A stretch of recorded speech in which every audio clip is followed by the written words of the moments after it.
ଆପଣଙ୍କ ପିଲାକୁ ଯଦି ଦୂରରୁ କୌଣସି ଜିନିଷ ସ୍ପଷ୍ଟ ଦିଶୁନାହିଁ, ଟିଭିର ତଳ ଲେଖା କ୍ଲିୟର ଦିଶୁନାହିଁ, କ୍ଲାସରେ ବ୍ଲାକବୋର୍ଡରେ ଲେଖା କ୍ଲିୟର ଦିଶୁନାହିଁ, ତେବେ ଏହା ମାୟୋପିଆର ଲକ୍ଷଣ ଅଟେ।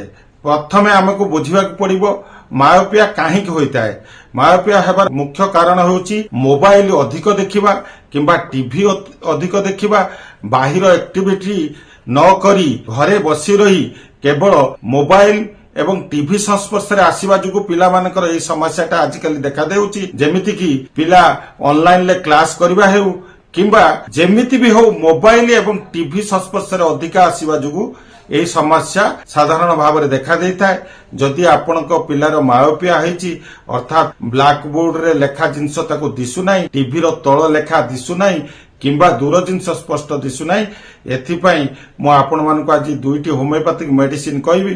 ପ୍ରଥମ ମେଡିସିନଟି ହେଉଛି ରୁଟା 30। ଏହାକୁ ଡାଇରେକ୍ଟ ଜିଭରେ 2 ଠୋପା ସକାଳେ ଏବଂ 2 ଠୋପା ସନ୍ଧ୍ୟାରେ ନିୟମିତ ଭାବରେ ଦିଅନ୍ତୁ।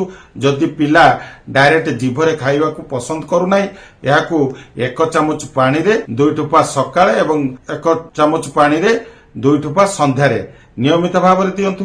ଏବଂ ଦ୍ୱିତୀୟ ଔଷଧଟି ହେଉଛି ଫାଇଜୋଷ୍ଟିଗ୍ମା। ଏହାର 30 ପଟେନ୍ସକୁ ଦ୍ୱିପହରେ 2 ଠୋପା ଏବଂ ରାତିରେ 2 ଠୋପା ଦିଅନ୍ତୁ। ଦେଖିବେ ଏହି ଦୁଇଟି ଔଷଧର ଲଗାତାର